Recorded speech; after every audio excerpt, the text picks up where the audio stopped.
Quero cumprimentar a todos com a paz do Senhor Jesus e dizer da minha alegria de poder participar dessa conferência do Perguntar Não Ofende. Felizmente não pude estar presente como gostaria, mas deixei gravada essa palavra e mais outra que se seguirá. E cumprimento o Uriel Ferreira, organizador, mentor do projeto, todo o Conselho da Primeira Igreja do Recife, os distintos participantes do Congresso, meus colegas que são preletores também, a todos a paz do Senhor, que Deus nos abençoe durante esses dias, onde nós seremos agraciados, tenho certeza, através da palavra dos muitos irmãos aqui confiados. Meu tema é a conversão de evangélicos ao catolicismo, alguma coisa que tem ganhado a atenção recentemente no meio da mídia evangélica em todo o mundo. E eu gostaria de trazer alguns pontos a respeito desse assunto que tem preocupado várias pessoas. Primeiro, quando a gente fala de conversão de evangélicos ao catolicismo, nós não estamos usando a palavra conversão no sentido bíblico, de novo nascimento, de transformação interior de vida, mas simplesmente uma adesão formal à Igreja Católica Romana de alguém que antes formalmente estava ligado a uma igreja evangélica. Então, quando a gente fala conversão, é que essa pessoa que se declarava evangélica antes, ela agora passa a se identificar como católico romana. E esse é um fenômeno que tem acontecido aqui no Brasil, e não somente no Brasil, mas em outros países também. A primeira coisa que eu quero esclarecer é que isso aqui não é uma coisa que está acontecendo somente entre presbiterianos, como às vezes a gente descobre nas redes sociais essa informação, né? Como se os presbiterianos estivessem se tornando católicos. Mas isso aí não é verdade. Apenas para citar um exemplo mais conhecido, o ano passado, o conhecido teólogo batista e pastor Peter Kreeft, ele abandonou a Igreja Batista para se tornar membro da Igreja Católica. E aqui mesmo no nosso Brasil, o ano passado, causou muita repercussão o fato de um pastor da Assembleia de Deus ter se tornado católico também. Então, não é exatamente correto, justo, eu diria até honesto, dizer que são os presbiterianos que estão se tornando católicos, porque as estatísticas estão aí e os exemplos estão aí para que as pessoas vejam. Também é importante a gente lembrar que não é tanto quanto se pensa. O que acontece? O catolicismo vem caindo em números a cada censo religioso que se faz aqui no Brasil, e os evangélicos vão galgando posições. Então, como parte do contra-ataque, existe uma milícia digital. Quando eu falo milícia, é no sentido que existe uma organização digital de católicos bem atuantes nas redes sociais e que pegam, por exemplo, a conversão de um evangélico ao catolicismo e fazem o maior carnaval. Publica vídeo, destaca na internet, faz festa, posta em tudo quanto é de lugar possível, enquanto que nós, protestantes, recebemos muitos católicos na nossa igreja e a gente não fica fazendo esse tipo de divulgação. Então parece que o número de conversões ao catolicismo é maior do que é na realidade. O catolicismo continua minguando no Brasil, a quantidade de católicos se convertendo ao evangelicalismo ainda é muito grande e, portanto, a gente deve ficar atento a esse tipo de propaganda. Agora, um segundo ponto que eu gostaria de esclarecer e de tratar aqui na minha palavra é a respeito da semelhança da Igreja Presbiteriana com o catolicismo. Porque as pessoas pensam que a Igreja Presbiteriana, sendo a mais parecida com o catolicismo, é o lugar natural, a migração seria natural, ou seja, os presbiterianos desiludidos procuram uma igreja e a mais próxima é a Igreja Católica. Então, pressupõe-se que existem muitas semelhanças entre a Igreja Presbiteriana e o catolicismo romano. Na verdade, existe uma semelhança que é bem destacada, ou seja, que é uma coisa que as pessoas costumam falar, que é o fato de que os presbiterianos batizam seus filhos, batizam por aspersão os seus filhos. E essa é uma prática que está ligada ao presbiterianismo. Mas acontece que os presbiterianos não são os únicos que batizam seus filhos na infância, né, por aspersão. Existem outras denominações históricas que fazem a mesma coisa, como os episcopais, os anglicanos, com variação, os metodistas, os luteranos. Eles também praticam o pedobatismo, ou seja, o batismo dos seus filhos ainda bem crianças por aspersão. E mesmo assim, para o batismo presbiteriano de crianças e o batismo católico de crianças, existe um mundo de diferença. Porque para nós, quando batizamos os nossos filhos, nós estamos querendo dizer que eles agora fazem parte daquela igreja local. Eles se tornam membros daquela igreja local. Nós não acreditamos que o batismo tira pecados ou confere graça em si ao coração daquela criança, de forma que ela está salva se ela morrer, ou que futuramente, com certeza, ela vai se tornar uma cristã verdadeira. Enquanto que no catolicismo romano, o batismo, sendo um sacramento pelo qual a graça de Deus é entregue, crê-se que tira-se pecado das crianças, o pecado original, e confere a salvação, o selo da redenção na criança. Ou seja, é uma diferença absurda no significado do batismo de crianças na Igreja Católica e o batismo das crianças nas igrejas presbiterianas. Agora, para ser bem franco e não querendo ser ofensivo, se formos seguir essa linha de raciocínio, então nós vamos dizer que, na verdade, o catolicismo é mais parecido com outras linhas protestantes do que o presbiterianismo. Por exemplo, a doutrina católica da salvação, ela está muito mais próxima do arminianismo do que do calvinismo. No catolicismo romano, a salvação envolve a participação do homem. O homem colabora de alguma forma para a sua salvação. E isso é alguma coisa que é rejeitado totalmente pelos presbiterianos e pelos reformados em geral, porque acreditam na doutrina da depravação total e que a salvação é pela graça, mediante a fé em Jesus Cristo, enquanto que outros grupos protestantes ficam falando da participação do homem na sua salvação, que a salvação, em última análise, vai depender da decisão do homem, e assim por diante, o que torna esses grupos arminianos, nem todos são assim, mas alguns desses grupos arminianos estão mais próximos do catolicismo do que o presbiterianismo. Os católicos usam objetos ungidos, eles têm as suas relíquias, eles têm a água benta, eles usam o óleo da extrema unção, que é a mesma prática feita por igrejas neopentecostais, aproximando os católicos muito mais dos neopentecostais do que os presbiterianos, que não ungem com óleo, não têm água benta, não têm objetos ungidos. Os católicos têm bispos, os presbiterianos têm presbíteros e pastores. Os católicos têm um apóstolo, que é o Papa, e muitas igrejas neopentecostais têm apóstolos também. Católicos são continuistas com relação à revelação. Eles acreditam que Deus, através da tradição e do magistério, continua revelando verdades e dogmas que não estão exatamente na Bíblia, que é o pensamento de muitos grupos dentro do pentecostalismo e do neopentecostalismo, revelações modernas. Então, para sermos honestos, a igreja presbiteriana não é tão parecida assim com o catolicismo romano, que se aproxima muito mais de grupos neopentecostais de tendência arminiana do que dos grupos reformados que são calvinistas. Agora, em terceiro lugar, deixe-me falar um pouquinho a respeito das causas pelas quais evangélicos acabam indo para o catolicismo. A verdade é que muitos evangélicos não conseguem lidar com o fato de que existem muitas denominações entre os protestantes. Isso é um fato. Existem muitas denominações. Eles não conseguem lidar com o fato de que existem diferentes interpretações da Bíblia entre os protestantes. De fato, isso é verdade.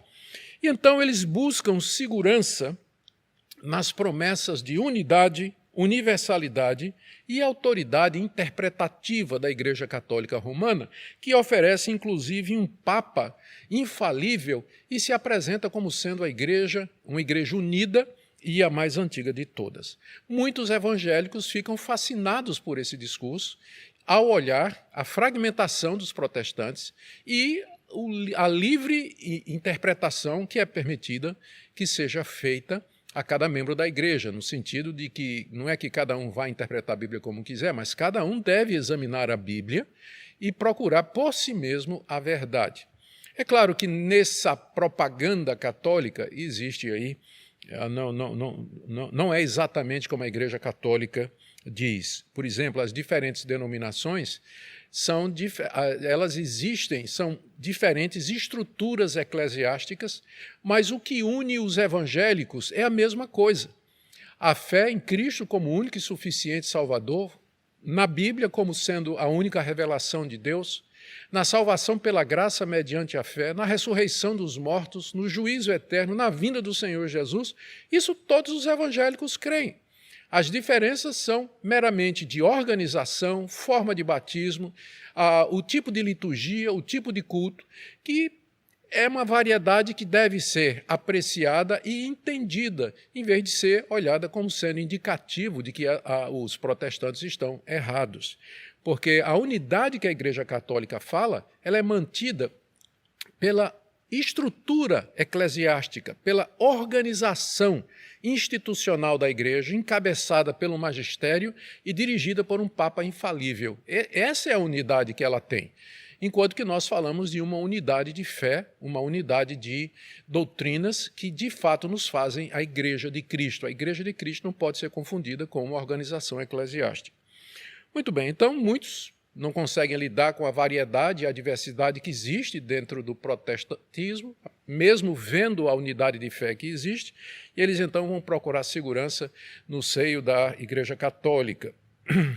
Em segundo lugar, eu creio, pensando ainda nas causas pelas quais evangélicos vão para o catolicismo, eu creio que muitos realmente nunca foram evangélicos, nunca de fato entenderam, nunca foram alcançados pela graça, pela misericórdia, jamais entenderam a corrupção dos seus corações, não perceberam a suficiência da obra de Cristo e também não entenderam e não conhecem bem a Igreja Católica para poder fazer essa transição.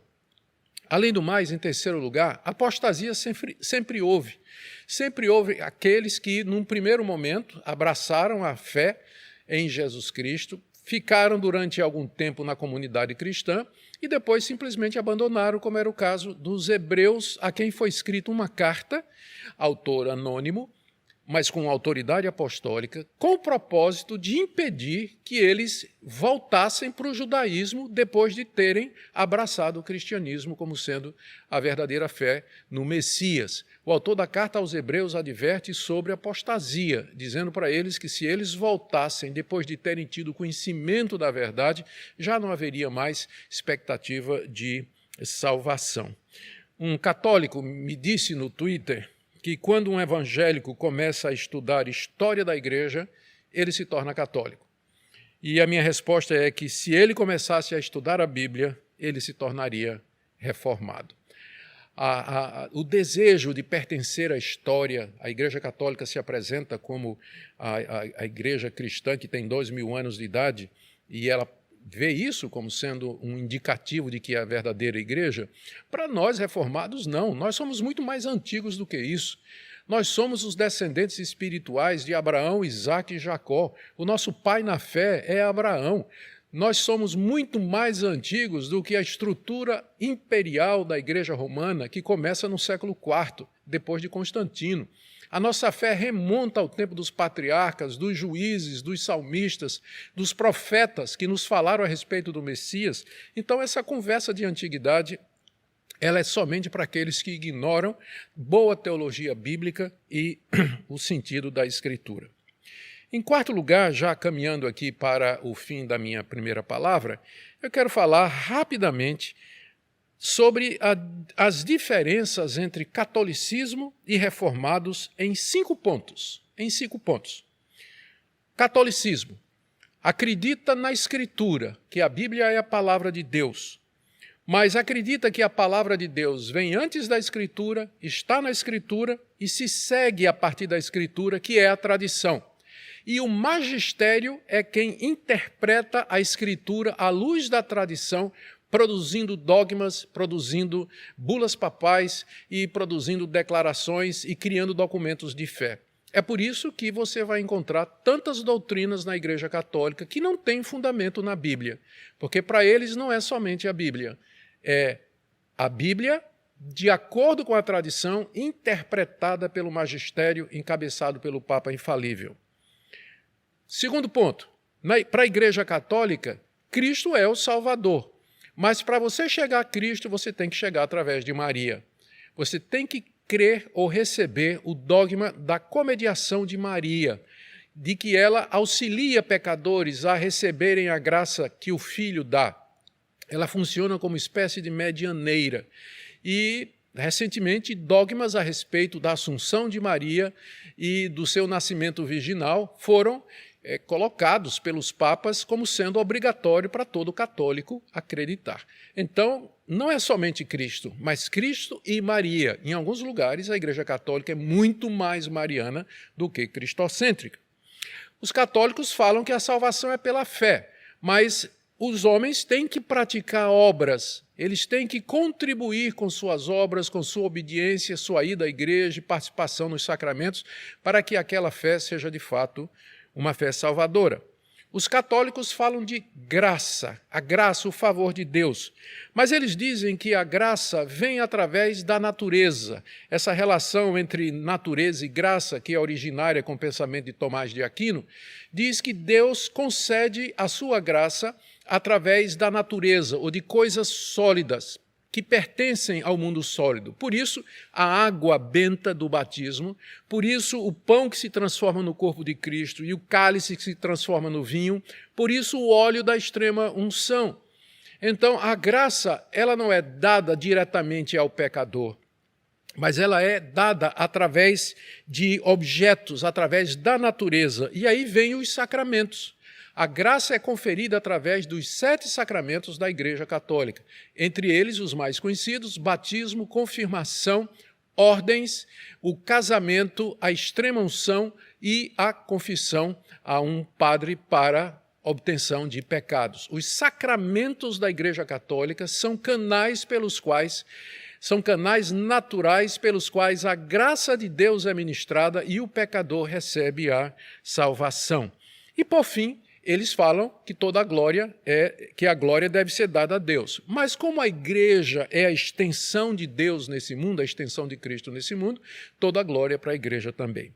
Os 2 pilares do catolicismo são, primeiro, essa relação natureza e graça, com base na qual você tem os sacramentos, e a relação Cristo e a igreja, que eles veem como sendo uma coisa só. A igreja é a extensão de Cristo aqui nesse mundo. Então, tudo que você puder dizer a respeito de Cristo, você pode dizer da igreja.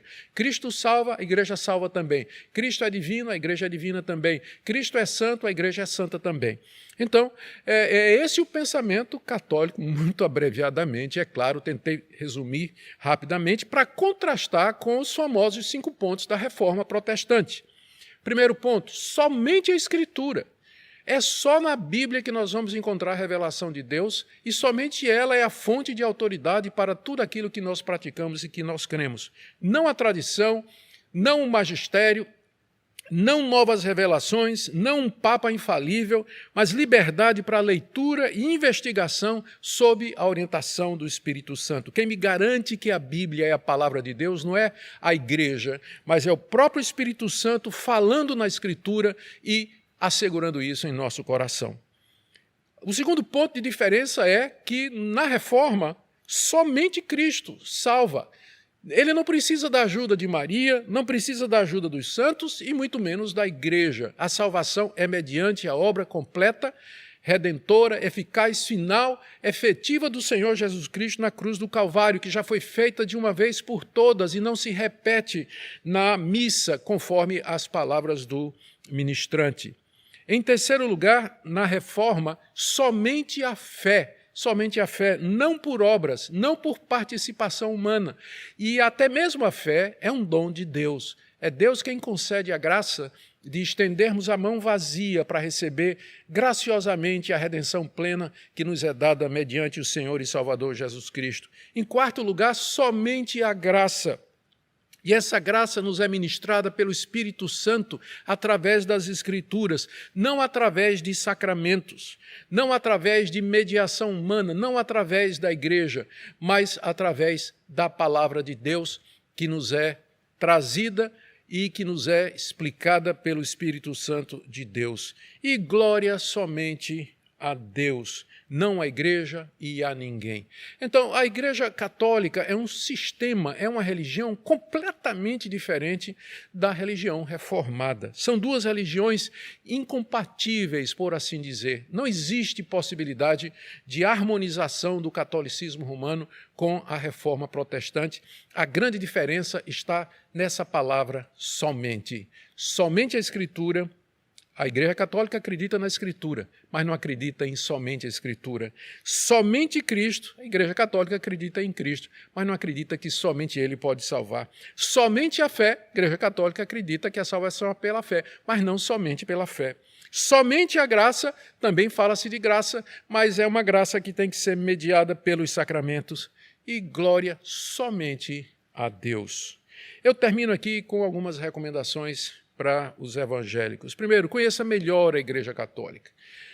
Leia o catecismo da Igreja Católica.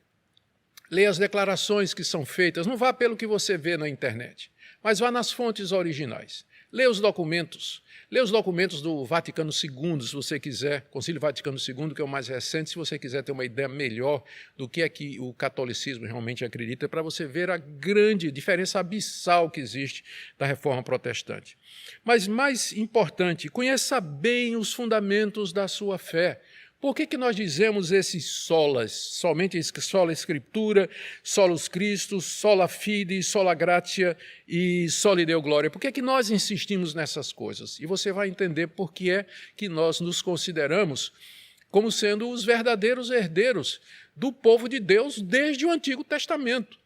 A Igreja Católica, a partir de um certo momento, representa um desvio da verdade revelada por Deus desde os patriarcas. A reforma protestante é o retorno àquela fé antiga que antecede, inclusive, o próprio Senhor Jesus e os apóstolos, porque era a mesma fé dos profetas, dos juízes e dos anciãos de Israel, a quem Deus, os patriarcas a quem Deus fez a aliança. E terceiro, vamos continuar evangelizando, pregando a palavra de Deus e orando para que Deus continue a obra de conversão dos católicos à verdadeira fé bíblica, para que eles possam perceber os erros crassos, doutrinários e práticos do catolicismo romano e retornar à palavra de Deus. Que Deus abençoe sua vida e que essa palavra sirva de alerta e de orientação para nós aqui, não somente nesse evento, mas daqui para frente. Um grande abraço.